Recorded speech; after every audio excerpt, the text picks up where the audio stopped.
अब मैं आपको बताता हूं, हम ज्योतिषी लोग आप सब बैठे हैं, आप अपनी कुंडली में अपने आप को कहां स्थापित करते हैं बताइए। इस ग्रह को आप बताते हैं कि वो ग्रह मेरा निर्देश देता है कि मैं हूं सो वहां कौन सा ग्रह है? कोई विद्वान खड़ा होकर बोले, कोई लगन से बोलेगा, कोई लग्नेश को बोलेगा। सबकी कुंडलियों में एक ही ग्रह है जो आप हैं, वो है बृहस्पति। बृहस्पति को ज्योतिष में जीव कहा गया है। जीव का मतलब क्या है? परमात्मा के बाद जीवात्मा आप हैं और कोई नहीं है। अब आप अपनी कुंडली में निर्धारित कर लीजिए बृहस्पति कहां बैठा है। बंधुओं,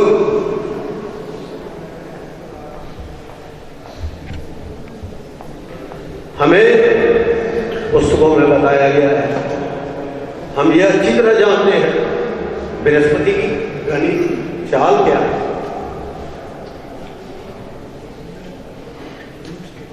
बृहस्पति की गति क्या है?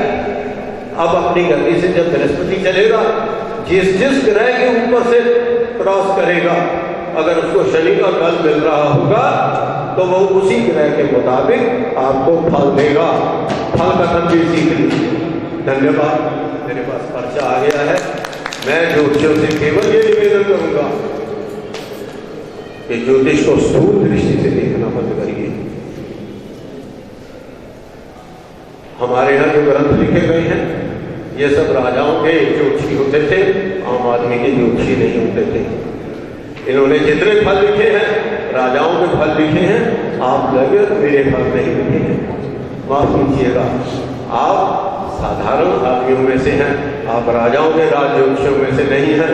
कोई होगा एक आधा बिरला राज ज्योतिषी, या कोई अपने आप को राज ज्योतिषी कहता होगा, क्योंकि आजकल बहुत से राज ज्योतिषी पैदा हो रहे हैं। मैं उनकी बात नहीं करता, लेकिन हम आम आदमी के ज्योतिषी हैं। आम आदमी के ज्योतिषी बनिए और देखने की कोशिश करिए।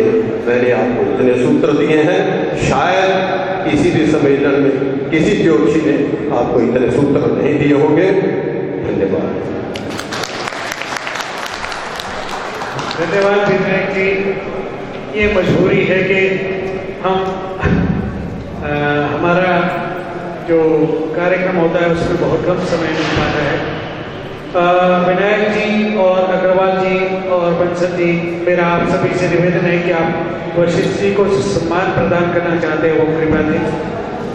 इसके बाद अंधविश्वास की बात की विश्लेषण करके वो बताएंगे कि उनको कौन सा नग, कौन सी अंगूठी में कैसा पहनना चाहिए। वो आप समक्ष देखेंगे कि किस प्रकार से वैज्ञानिक जो उपकरण हैं उनकी सहायता से भी हम ज्योतिष में जिस प्रकार से आज नए प्रयोग हो रहे हैं वो कर सकते हैं। सबसे पहले तो मैं मेरे सभी ज्योतिषी भाइयों को ये बताना चाहूँगा कि मैं ये कोहरा हमारे शरीर के चारों तरफ एक कोहरा होता है, लेयर होती है, उसका काफ़ी अनुसंधान कर रहा हूँ बहुत दिनों से, क्योंकि मैं सोचता हूँ कि ज्योतिष जो हमारी हजारों साल पुरानी है, परंतु है बिल्कुल वही की वही। ये बात ठीक है कि कोई बहुत अच्छा जानकार है, कोई कुछ कम है, परंतु मैं इसमें कोई नई चीज लाना चाहता था।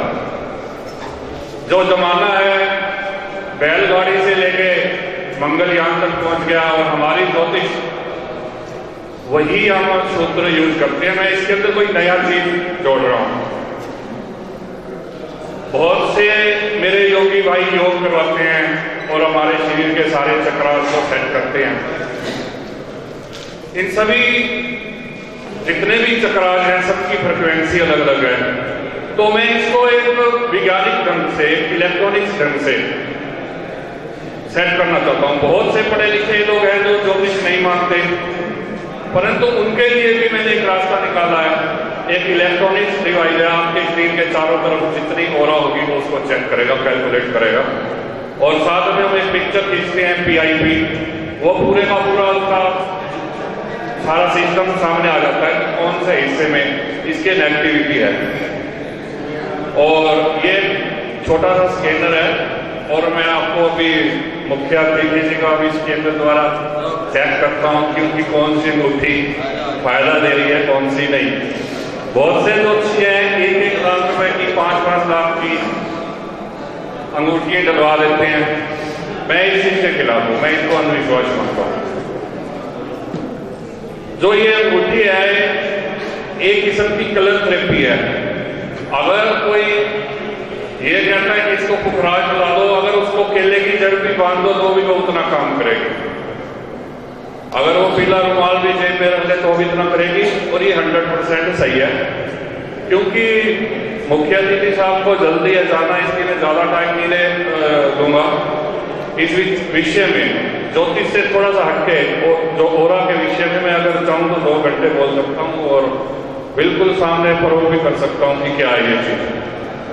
और ये जो एक स्कैनर है ये इलेक्ट्रॉनिक्स डिवाइस है, और इसके अंदर एक ऑसिलेटर है। मैं इलेक्ट्रॉनिक्स का स्टूडेंट रहा हूँ, तो जो हमारे शरीर के अंदर जैसा हम सैंपल डालेंगे वो वैसा स्कैन करके बताएगा कि कितने % क्या है। मैं इससे जन्म कुंडली भी बना देता हूँ।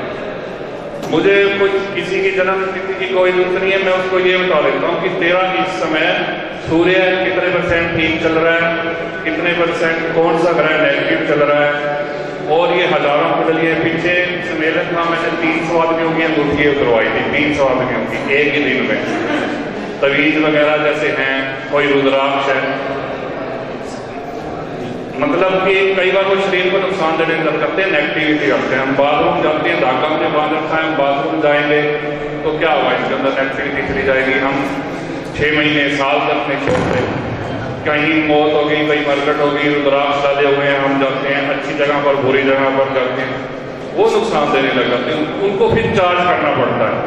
अगर हम चार्ज करते रहें समय समय पर तो सभी चीज उपयोगी हैं। तो मैं मुख्य अतिथि साहब जी के अभी जा रहा हूँ, सेंड करते हैं इनके मुद्दे को।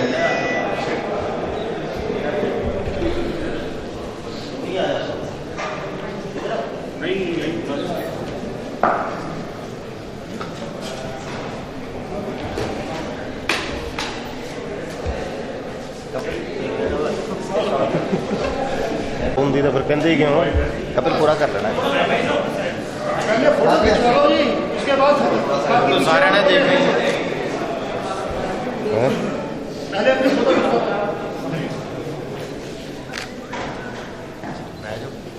अभी 45% आ रही है। अब सर कोई मुख्य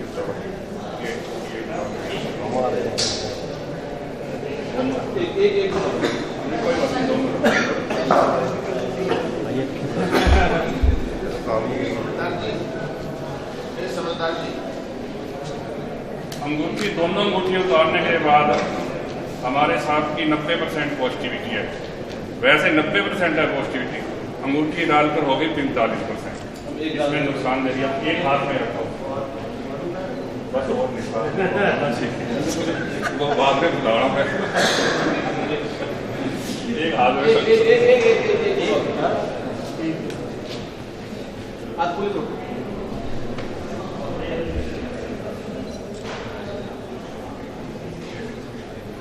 बिल्कुल 95% है। ये मुक्ति से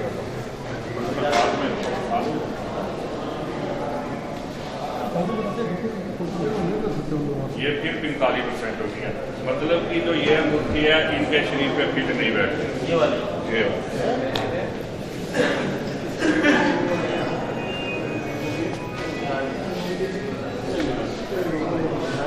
नहीं, इसको चार्ज करके डलवाएंगे तो हो सकते। तो इस प्रकार से मैं अंधविश्वास लोगों का दूर करता हूँ। कोई तवीज डाल देता है तो देखता हूँ, नहीं तो तवीज यस 90% इसको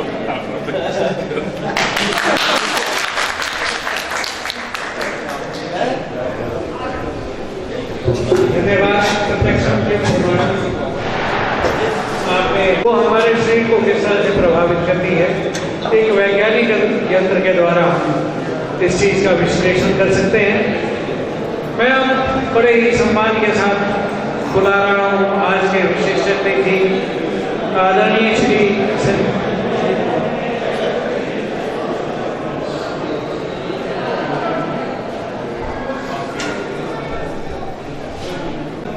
सलाहकार पूर्व मुख्यमंत्री श्री प्रेम कुमार धूमल हिमाचल प्रदेश के वे कृपया दायित्व पर आएं और अपने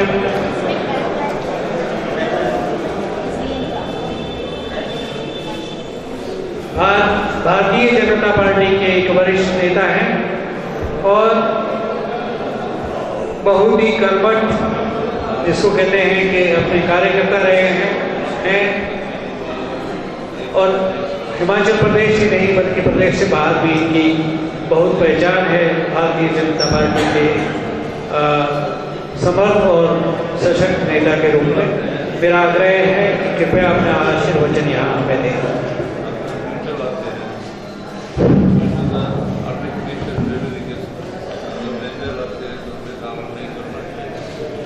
आज चौथा ज्योति सम्मेलन महामहिम मनसा माता के दरबार में शुरू हुआ है।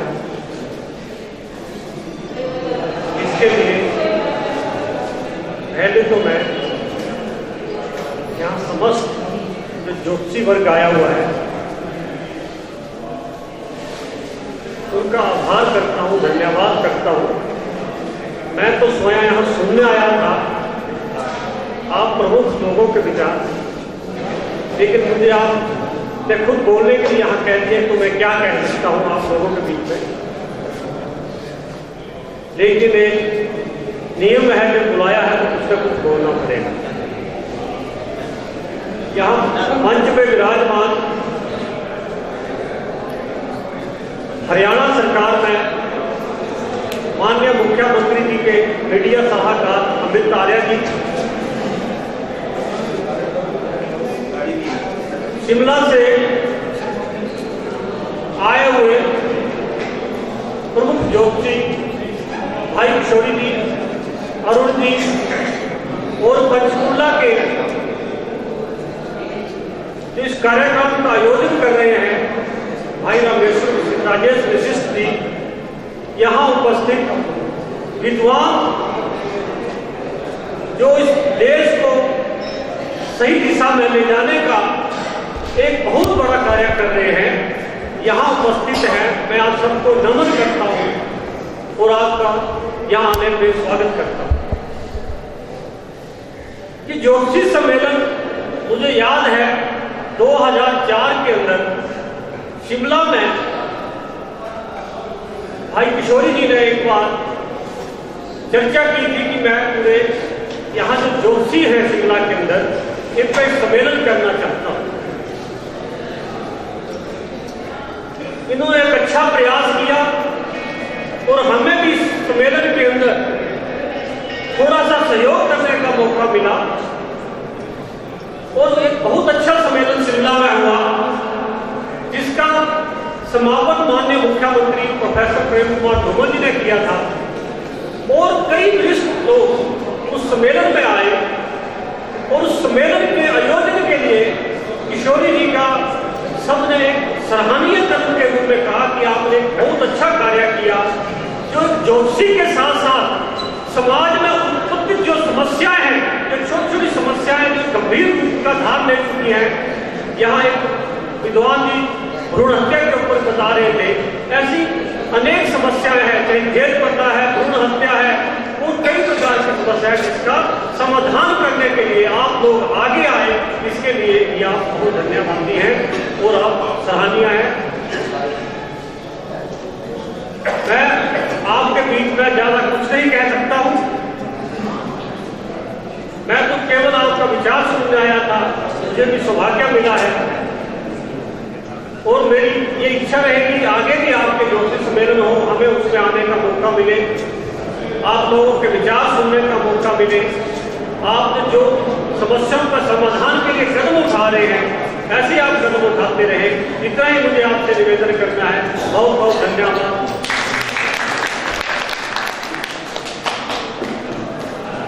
बहुत ही धन्यवाद आदरणीय कटवाल जी का। कटवाल जी का सहयोग जो हमें शिमला में मिलता है, खासकर जब भी हमने सम्मेलन किए, कटवाल जी हमें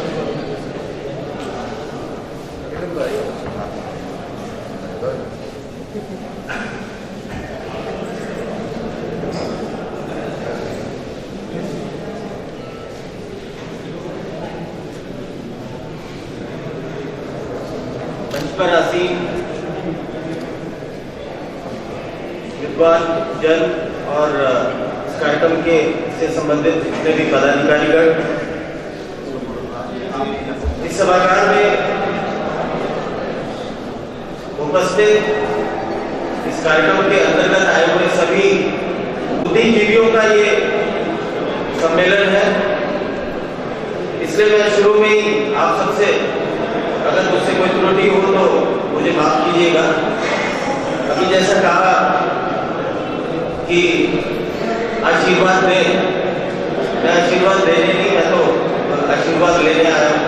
आप सबका आशीर्वाद और जिस काम को मुझे सौंपा गया है मैं उस काम को बहुत अच्छे से करूँ, और उसके लिए बहुत ज़रूरी है बुजुर्गों का आशीर्वाद, बड़ों का मार्गदर्शन।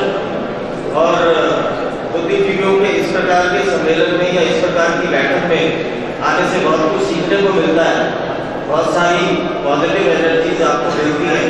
अभी विशेष जी ने मेरी एनर्जी चेक की तो कितनी 95%, मुझे लगता है जब यहाँ से जाऊँगा तो 100% हो जाएगी। ये सारी पॉजिटिविटीज आपसे लेके जाऊँगा। मेरे मन में जहन में एक सवाल है। मैं कुछ समय पहले एक बुद्धिजीवी इंटेलेक्चुअल के साथ बैठा हुआ था। ऐसे ही देश और विदेश, खासतौर पे समाज से रिलेटेड तमाम सारी चीज़ों पे बातचीत हो रही थी।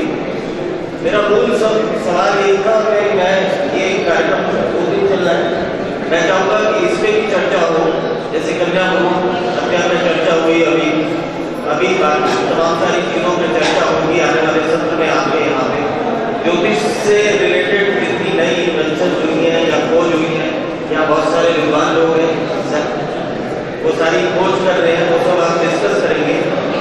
मैं जरूर चाहूँगा कि एक चीज़ को जरूर डिस्कस करें। मेरे मन का सवाल है, इसका उत्तर मुझे लगता है कि इस सम्मेलन से जरूर मिलेगा कि इतनी हमारा देश इतने विद्वान जन होते हुए, हमारे पास कितनी सारी साइंटिफिक जिसको कहते हैं विधाएं होते हुए, ये देश कितने वर्षों तक गुलाम क्यों रहा? ये मेरे मन में ये सवाल उठता है। ज्योतिष की भी बात करें तो हम तो देख लेते हैं तमाम सारी चीजें आगे, इतना सब कुछ होते हुए क्या हम देख नहीं पाए कि ये देश अगर ऐसे ही इसी रास्ते में चलता रहा तो ये गुलाम हो जाएगा। व्यक्ति की कुंडली तो हम देखते हैं। मेरा ये आग्रह है कि समाज की और देश की कुंडली भी बनती है या नहीं बनती है? मेरे ख्याल बनती होगी। मैं बहुत इन विषयों पर जानकारी नहीं रखता हूँ, तो इसलिए मैंने पहले कहा कि मेरी कोई त्रुटि हो तो मुझे माफ कीजिएगा। लेकिन देश की भी कुंडली बनती है। अगर वो समाज जिसके इतने महान ग्रंथ हैं, हमारे ऋषियों मुनियों ने इतनी तपस्या की, अच्छी चीजें जिसको कहते हैं कि हमें भी इतना अच्छा जीवन किस प्रकार से जीना चाहिए या जीवन का लक्ष्य क्या है, ये तमाम सारी चीजें, ये तमाम सारे ज्ञान हमारे बुजुर्गों ने, हमारे ऋषि मुनियों ने हमें दिए। उसके बावजूद भी इस समाज में इतनी गिरावट क्यों आई? ये समाज कितने वर्षों तक गुलाम क्यों रहा? किन लोगों के हाथ में गुलाम रहा? वो आपसे ज्यादा इंटेलिजेंट, आपसे ज्यादा स्मार्ट और आपसे ज्यादा जिसको कहते हैं कि शक्तिशाली नहीं थे। उसके बावजूद भी ये देश इतने वर्षों तक गुलाम रहा। आज भी ये स्थिति है कि 125 करोड़ का देश है, जिसमें से 60% 70% लोगों को जिसको कहते हैं कि 3 वक्त की भोजन नहीं मिलता है।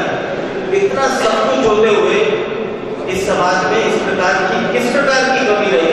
इतना ज्ञान होते हुए, शक्ति होते हुए, बुद्धि होते हुए, उसके बावजूद भी हम क्यों?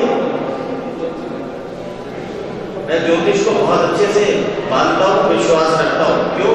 ये एक साइंटिफिक जिसको कहते हैं कि वैज्ञानिक एक धरोहर है हमारे बुजुर्गों के द्वारा की, जिसमें ना जाने हम कितने प्रकार के लोगों को, मैं मानता हूँ एक लेमैन की तरह, सामान्य व्यक्ति की तरह एस्ट्रोलॉजी को ये मानता हूँ कि ये हालांकि जीवन तो चल रहा है कर्म से, इसमें कोई दो राय नहीं है, कर्म सर्वोपरि है, इसमें कोई दो राय नहीं है, लेकिन इन सारी विधाओं के माध्यम से आप अगर कहीं गलत रास्ते पर जा रहे हैं या कुछ कष्ट आने वाला है, या मुझे लगता है कि ये ज्योतिष का जो तमाम सारी चीजें, ये ज्ञान है, ये एक तरीके का स्पीड ब्रेकर है।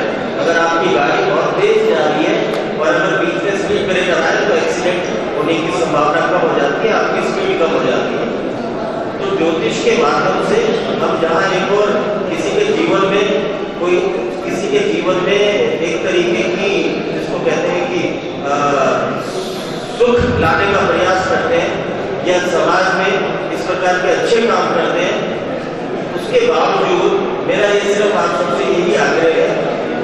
देखो मेरे पिताजी की एक बात ध्यान आती है, उनका कहना है कि बहुत सारे सामान्य लोग